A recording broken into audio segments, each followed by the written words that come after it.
सुप्रभात छात्रों। आज हम अग्र पूजा खंड काव्य जो दसम हिंदी के पाठ्यक्रम में संकलित है, ये अग्र पूजा जो खंड काव्य है वो 3 डिस्ट्रिक्टों के लिए है, 3 जनपदों के लिए, प्रयागराज, आजमगढ़, मथुरा।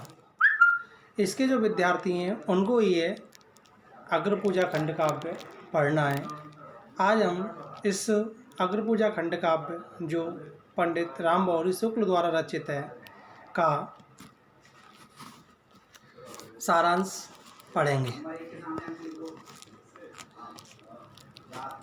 पहला सर्ग है, यानी प्रथम सर्ग, जिसका नाम है पूर्वाभास।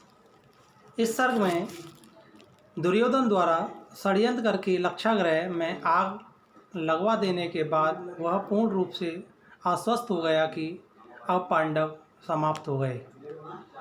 ये जो इसकी कथा वस्तु है वो महाभारत से संबंधित है।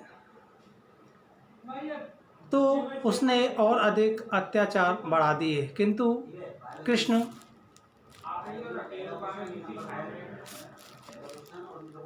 कृष्ण की बुद्धिमानी एवं सावधानी से पांडव लक्षागृह से जीवित निकलकर छद्म वेश में द्रौपदी के स्वयंवर में राजा द्रुपद के यहाँ उपस्थित हुए।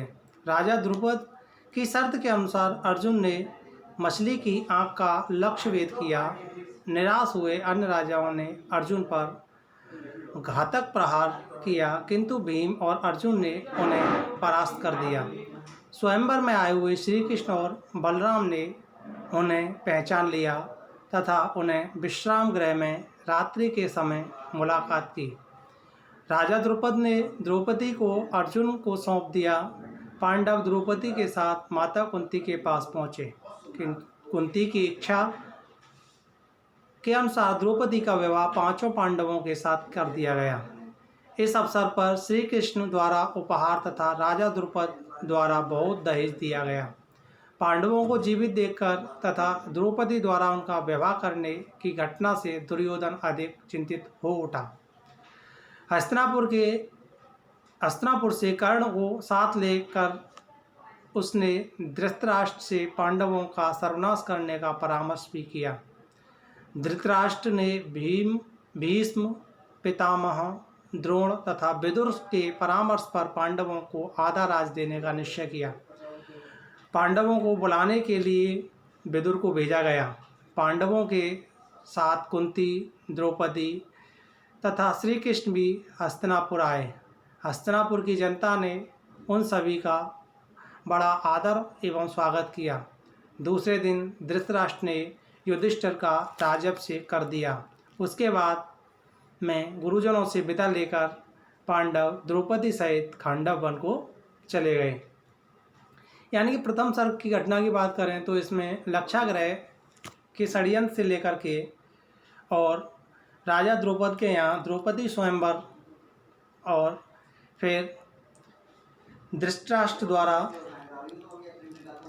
युधिष्ठिर का राज्याभिषेक, ये 2-3 घटनाएं इसमें महत्वपूर्ण हैं। इन घटनाओं के माध्यम से हम इस पाठ का यानी कि प्रथम सर्ग का सारांश याद रख सकते हैं।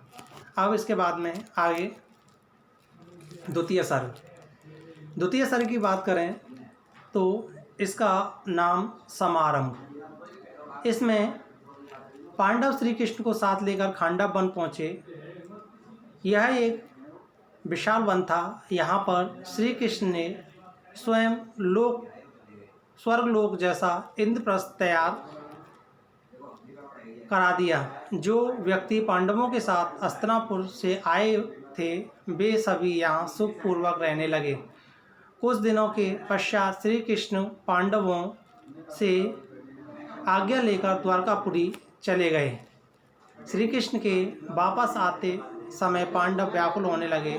धर्मराज युधिष्ठिर के राज्य में प्रजा बहुत सुखी थी। वहाँ गुरुकुल में निवास करते हुए शिष्य लोग बड़ा शिष्ट व्यवहार करते थे। स्वयं सब व्यक्ति अपने से बड़ों का बड़ा आदर करते थे तथा अपने से छोटों को परम स्नेह करते थे। वहाँ पर भी किसी भी प्रकार की उद्दंडता के दर्शन नहीं होते थे। युधिष्ठिर के राज्य की कीर्ति सर्वत्र फैली हुई थी। यानी कि समारंभ सर्ग में, द्वितीय सर्ग में, जब पांडवों के साथ पांडव खांडव बना जाते हैं और वहाँ अपना राज्य करने लगते हैं, तो उसी किस प्रकार से वो राज्य करते हैं और उनकी राज्य में प्रजा किस प्रकार से सुखी होती है, इसका वर्णन इस द्वितीय सर्ग में किया गया है। इसके बाद में आता है तृतीय सर्ग। तृतीय सर्ग में आयोजन।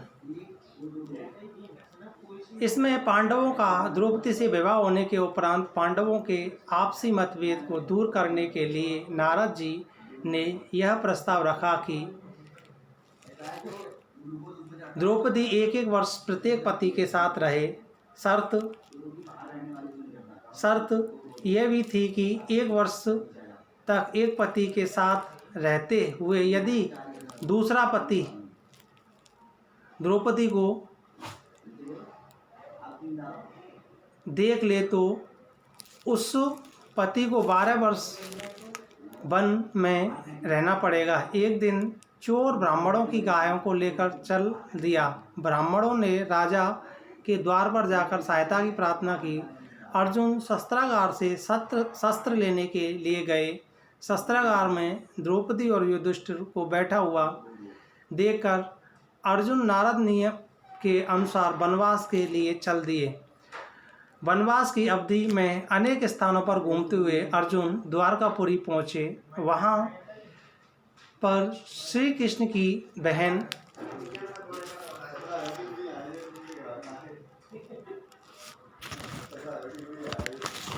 सुभद्रा से विवाह करके इंद्रप्रस्थ वापस आ गए। श्री कृष्ण सुभद्रा के लिए बहुत सा दहेज लेकर इंद्रप्रस्थ आ गए और बहुत समय तक वहाँ रहे। वहाँ पर अर्जुन और श्री कृष्ण ने अग्निदेव की तृप्ति के लिए खांडव दाह किया। अग्निदेव ने प्रसन्न होकर अर्जुन को 4 श्वेत घोड़े तथा द्रुतगामी कपिध्वज नाम का रथ प्रदान किया। वरुणदेव ने अर्जुन को गांडीव धनुष और 2 अक्षय तूरीण दिए। अग्नि ने श्री कृष्ण को कौमुदी गदा और सुदर्शन चक्र उपहार में दिया।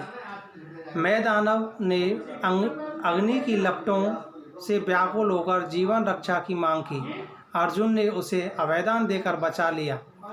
मैं दानव ने प्रसन्न होकर धर्मराज युधिष्ठिर के लिए अलौकिक सभा भवन तैयार किया। उसने अर्जुन को शंख तथा भीम को भारी गदा प्रदान की। इस प्रकार से एक दिन प्रातःकाल पांडवों के पास नारद जी आए तथा युधिष्ठिर से पांडवों का संदेश कहा कि वह राजसु यज्ञ करें, जिससे कि मैं पांडु इंद्रलोक में निवास कर सकूं। युधिष्ठिर ने नारद जी का संदेश भेजकर श्री कृष्ण को बुला लिया तथा राजसु यज्ञ करने के लिए परामर्श लिया। श्री कृष्ण ने कहा कि आप सम्राट हुए बिना राजसु यज्ञ नहीं कर सकते। सम्राट बनने के लिए आपको जरासंध का वध करना होगा।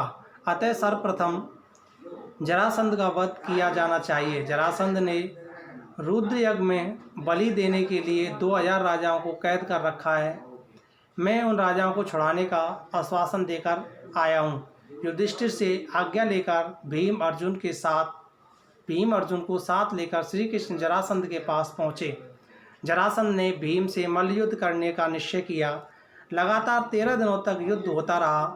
भीम ने जरासंध को थका हुआ जानकर उसकी टांगें पकड़कर उठा लिया और जमीन पर पटक दिया। श्री कृष्ण से संकेत प्राप्त करके भीम ने जरासंध की टांगें चीरकर विपरीत दिशा में फेंक दी।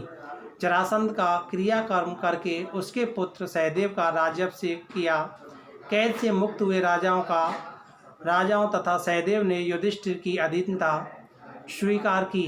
कुछ दिन तक वहाँ रहकर श्री कृष्ण ने युधिष्ठिर से विदा ली। इसके उपरांत युधिष्ठिर ने अपने चारों भाई अर्जुन, भीम, नकुल तथा सहदेव को दिग्विजय के लिए भेजा। संपूर्ण